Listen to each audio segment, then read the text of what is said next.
who they are and not be ashamed of their gender. If boys want to play with guns and girls want to play ballet, I think that's a good thing, and we should encourage them to sort of embrace the gender that they've been given.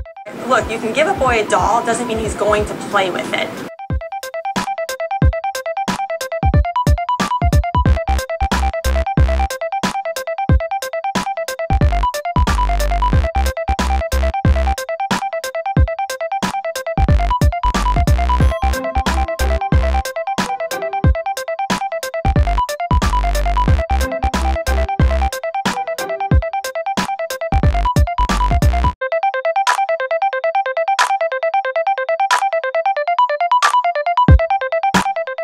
Differences among girls as a group and among boys as a group.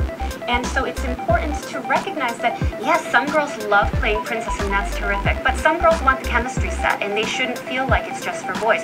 If we don't say, hey, these are jobs for men and these are jobs for women, why would we say these are toys for boys and toys for girls when toys are really kids' work?